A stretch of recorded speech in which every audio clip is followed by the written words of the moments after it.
रहीम। Electro engineering YouTube channel पर तमाम ख़वातीन हज़रात को खुशामदीद। मुझे उम्मीद है आप सब लोग खैरियत से होंगे। अल्लाह ताला आपको अपने हिफ्ज़ व अमान में रखे और सबको ढेर सारी खुशियाँ अता फरमाए।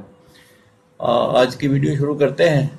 इस वीडियो का टॉपिक है how to choose the right inverter for your needs. आपकी ज़रूरत के मुताबिक सही इन्वर्टर कैसे आप सेलेक्ट करेंगे, ये मैं स्टेप बाय स्टेप आपसे शेयर करूंगा ताकि आप अपनी ज़रूरत के लिए बेहतरीन इन्वर्टर सेलेक्ट कर सकें। आगे बढ़ने से पहले मेरी गुजारिश ये है कि इस चैनल को सब्सक्राइब कर लें और बेल आइकन को ज़रूर प्रेस कर दें ताकि हर नई आने वाली वीडियो का नोटिफिकेशन आपको मिलता रहे। यह आपका अपना चैनल है, इसको आप ग्रो करें और इल्म को फैलाएं। इल्म को फैलाना सदका जारिया है। आगे बढ़ते हैं वीडियो में। What is an inverter? Inverter है क्या चीज़? बेसिकली इन्वर्टर एक ऐसी मशीन है जो डीसी से एसी पावर बनाती है।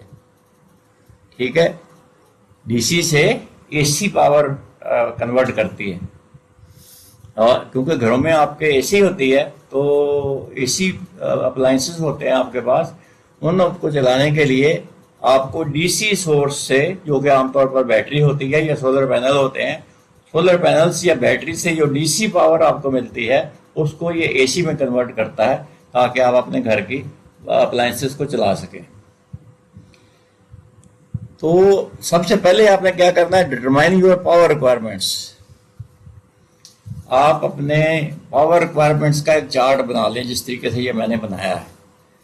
इस चार्ट से आप को ये पता चलेगा कि आपका लोड कितना है, आप कितने लोड का इन्वर्टर खरीदेंगे ताकि वो आपके घर का लोड उठा सके। तो ये देखिए लिस्ट में मैंने एलईडी बल्ब लिखे हैं। 12 वाट का एक बल्ब होता है, 5 बल्ब मैंने लिखे हैं और 60 वाट हो गए, ये टोटल 12 5 60। फैन जो है 70 वाट के होते हैं, 3 फैन मैंने लिखे हैं 210 वाट। टीवी 100 वाट का होता है, एक टीवी है और 100 वाट पावर हो गई। लैपटॉप 60 वाट का होता है आमतौर पर, तो 60 वाट होगा, एक लैपटॉप का 60 वाट होगा। रेफ्रिजरेटर हर घर में होता है तकरीबन 350 वाट का एवरेजली मैंने लगाया है। हालांकि इसकी सर्ज ज़्यादा होती है लेकिन मैंने रनिंग उसका करंट लगाया है, उसके हिसाब से इसकी वाटें आमतौर पर 350 वाट या 300 वाट के करीब होती है। तो 350 वाट मैंने लगा लिए। एसी आपके घर में अगर है तो 1560 वाट का एसी होगा। ये 1560 वाट मैंने लगा लिए। वॉशिंग मशीन आमतौर पर हर घर में होती है, 700 वाट की होती है, 700 वाट मैंने लगा लिए। अगर 1 हार्स पावर उसके अंदर मोटर लगी हुई है, अगर छोटी मोटर लगी हुई है आधे हार्स पावर की है तो इधर है ये 450 350 वाट रह जाएंगे। आयरन हर घर में होता है, 1000 वाट का होता है आमतौर पर, तो ये 1000 वाट मैंने लिख लिए। ये टोटल 4040 वाट हो गए। 4040 वाट ये आपकी टोटल कंजप्शन है आपके घर की। तो इसमें तकरीबन 30% आप ऐड करें सर्च लोड्स के लिए। जो ये सर्च लोड क्या होता है, जब आप मशीन को ऑन करते हैं तो वो इनिशियली चंद सेकंड ज़्यादा करंट लेती है, फिर नॉर्मल रनिंग पे आ जाती है। तो ये जो सर्ज है उसके लिए आप तकरीबन 30% इसमें ऐड करें। 30% तकरीबन 1212 वाट बनेगा। तो ये जब इसमें आप जमा कर लेंगे तो आपका टोटल लोड बन जाएगा। ठीक है, तो ये आपकी आसानी के लिए मैंने चार्ट बना दिया है। इस तरीके से आप भी चार्ट बना लें और टोटल वाटेज कैलकुलेट कर लें। 30% फिर उसमें ऐड कर लें। तो inverter capacity is usually rated in VA, volt ampere में होती है। इन्वर्टर कैपेसिटी जो होती है तो VA is equal to watts divided by power factor. ठीक है, तो ये आपके VA निकल आएंगे। तो आमतौर पर घरों में जो पावर होती है इसका पावर फैक्टर 0.8 गिना जाता है। तो VA इज इक्वल टू, आपने टोटल लोड जो पिछले चार्ट का है 30% ऐड करने के बाद ये बनेगा 5252 वाट। तो जब आप इसको पावर फैक्टर से डिवाइड करेंगे 0.8 से तो ये हो जाएगा जनाब 6565 VA। ठीक है, 6565 VA। तो 6565 VA के लिए कम अज कम ये देखें ना 6.5 किलो KVA बन गया है ये। तो 6.5 kVA के लिए आप 7000 VA का तो आप कम से कम इन्वर्टर आपको लगाना पड़ेगा। तो इस तरीके से आप इसकी VA कैपेसिटी मालूम कर लीजिए। अगर किसी इन्वर्टर की कैपेसिटी वैसे ही वाटेज में लिखी हुई है तो ये 7 किलोवाट का इन्वर्टर जो है ये आपके काम आ जाएगा। ये आपके घर के लिए काफ़ी है, आपके घर के लिए, ऑफिस के लिए, फैक्ट्री के लिए, जहाँ भी आप लगाना चाहते हैं वहाँ के लिए 7 किलोवाट का इन्वर्टर काफ़ी है। अब आपने बैटरी चूज़ करनी है कि बैटरी आप किस साइज़ की लगाएंगे। तो बैटरी कैपेसिटी आमतौर पर एम्पियर आवर में मेजर की जाती है और it determines how long your inverter will run. Backup time आपको कितना देगी ये इन्वर्टर, कब तक चलेगा। To calculate backup time in hours, battery की एज कैपेसिटी को मल्टीप्लाई करें बैटरी वोल्टेज से और मल्टीप्लाई करें बाई एफिशिएंसी। आमतौर पर बैटरीज जो होती हैं ये 85 से 90% तक की एफिशिएंसी की होती हैं। इन्वर्टर एफिशिएंसी, जो इन्वर्टर की एफिशिएंसी होती है आमतौर पर 85% या 90% के करीब होती है।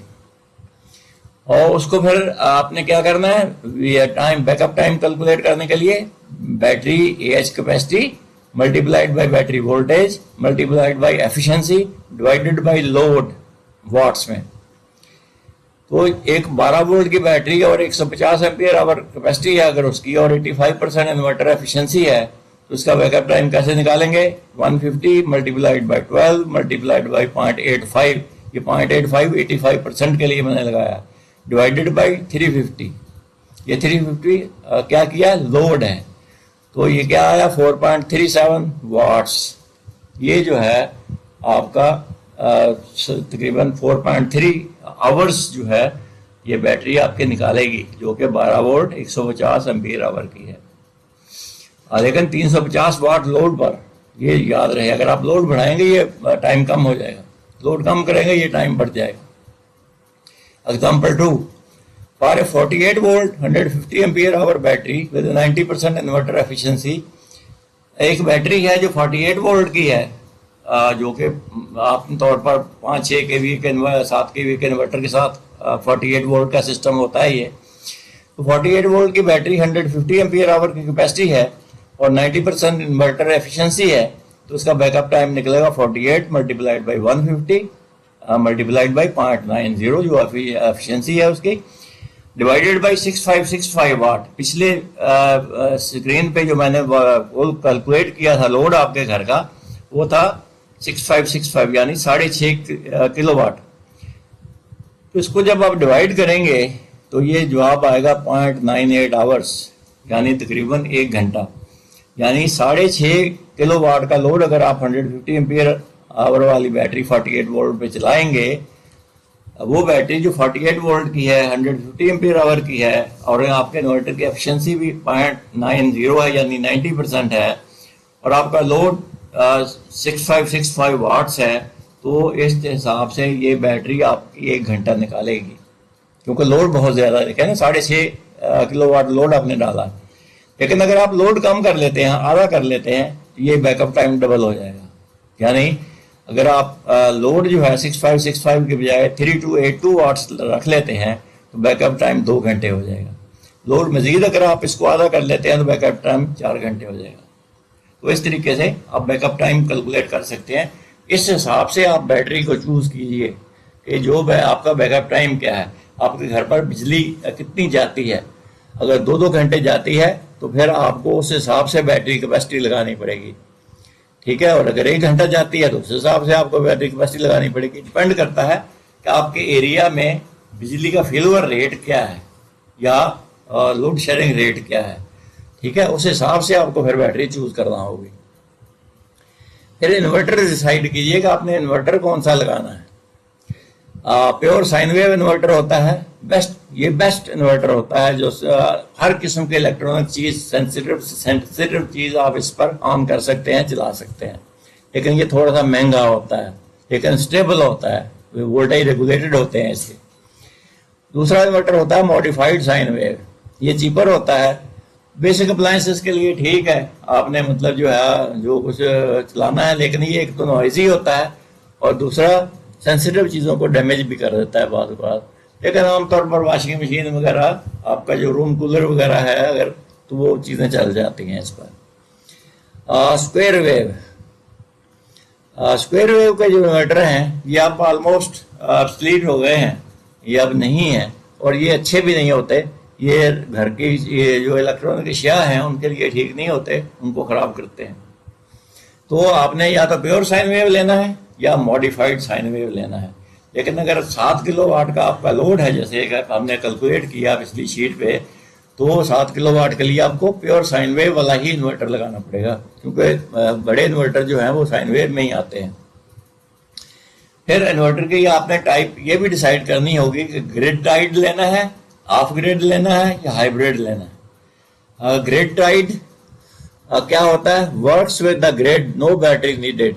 ये आपकी बिजली जो घर में आती है उसके साथ काम करता है, ठीक है। आपने सोलर पैनल भी अगर लगा लिए हैं तो आपकी बिजली घर में है, उसको शेयर करके ये सर्ज जब भी होगी, इसको जरूरत होगी सर्ज करंट की, तो ये आपके घर में जो बिजली आती है, के इलेक्ट्रिक आती है, वापडा आती है, लेस्को आती है, कैस्को आती है, उससे ये अपनी जरूरत पूरी कर लेगा, ठीक है। और ये बगैर बैटरी के भी काम कर सकता है, बैटरी भी लगा सकते हैं, बगैर बैटरी के भी काम करेगा ये। फिर ऑफ ग्रिड, ये ग्रिड टाइड की मैं पहले बात की। फिर ऑफ ग्रिड, ऑफ ग्रिड क्या होता है? Works independently with the batteries. इसको घर में आपकी बिजली है नहीं है, लेकिन ये बैटरी से काम करेगा और आपके घर को बिजली फराहम करेगा। फिर हाइब्रिड, ये इन दोनों को कॉम्बिनेशन होता है, ग्रिड टाइड का और ऑफ ग्रिड का, combines both with optional solar support. Solar support भी इसके अंदर हो सकती है, सोलर पैनल आप लगा सकते हैं। तो मेरा मशवरा ये है कि अगर आपने घर में आपने लगाना है तो एक तो सोलर प्लेटें लगाएं और फिर हाइब्रिड इन्वर्टर लगाएं, ठीक है। इसके साथ बैटरी भी लगाएं ताकि आपको ये बेहतरीन सपोर्ट दे सके। तो अब एक दफ़ा मैं आपको बताऊंगा कि एडिशनल फीचर्स भी आप इसमें देख लें कि ये लाजमी नहीं है, लेकिन हो तो बहुत अच्छा है। एलसीडी डिस्प्ले उसके ऊपर है, किसके ऊपर? इन्वर्टर के ऊपर। हम इन्वर्टर डिस्कस कर रहे हैं। एलसीडी डिस्प्ले है, मॉनिटरिंग के लिए आपको चाहिए होती है नॉर्मली। सोलर चार्जिंग सपोर्ट है, ये भी देख लें। उसमें ओवर चार्ज प्रोटेक्शन है, यानी बैटरी को ओवर चार्जिंग से बचाएगा इन्वर्टर ये। और फिर ऑटो रीस्टार्ट है, अगर खुदा न खास्ता किसी वक्त इसमें अलार्म आ गया है तो क्या ये ऑटो रीसेट हो जाएगा। उसके बाद फिर मोबाइल एप्लीकेशन कनेक्टिविटी, क्या आप मोबाइल के ऊपर वाईफाई के जरिए मोबाइल के ऊपर आप उसकी परफॉर्मेंस को चेक करना चाहते हैं? तो ये सारी चीज़ें एडिशनल हैं। आप देख लीजिए आपकी ज़रूरत क्या है, आप क्या लेना चाहते हैं। जैसे जैसे ये फैसिलिटीज़ आप इंक्रीज करते जाएंगे, उस इन्वर्टर की कीमत थोड़ी थोड़ी बढ़ती चली जाएगी। फाइनल चेकलिस्ट मैं आपको एक देता हूं। पहले तो हमने क्या पढ़ा इसमें? हमने लोड को कैलकुलेट किया। नंबर 2, हमने VA रेटिंग कैलकुलेट की इन्वर्टर की। नंबर 3, बैटरी का साइज हमने सही सिलेक्ट किया। नंबर 4, फिर हमने इन्वर्टर की टाइप सही सिलेक्ट की। और फिर check brand reliability and warranty. फिर ब्रांड नेम जरूर चेक कर लें कि एक फेमस ब्रांड होना चाहिए, रेप्यूटेबल ब्रांड होना चाहिए, और उसकी वारंटी अच्छी होनी चाहिए। और वारंटी सपोर्ट जो है वो क्या आपके शहर में है या नहीं है। तो ये आप सारी चीज़ें देख लीजिए बिफोर बाइंग एन इन्वर्टर। मुझे उम्मीद है आपको ये वीडियो पसंद आई होगी। अगर पसंद आई है तो इसको दूसरों के साथ शेयर करें, लाइक करें और सब्सक्राइब जरूर कर लें चैनल को, ताकि मेरी हौसला अफजाई होती रहे और इस किस्म की वीडियोज़ मैं आपकी खिदमत में पेश करता रहूँ। अगली वीडियो में फिर मिलेंगे, उस वक्त तक आपसे इजाज़त। अल्लाह हाफिज़।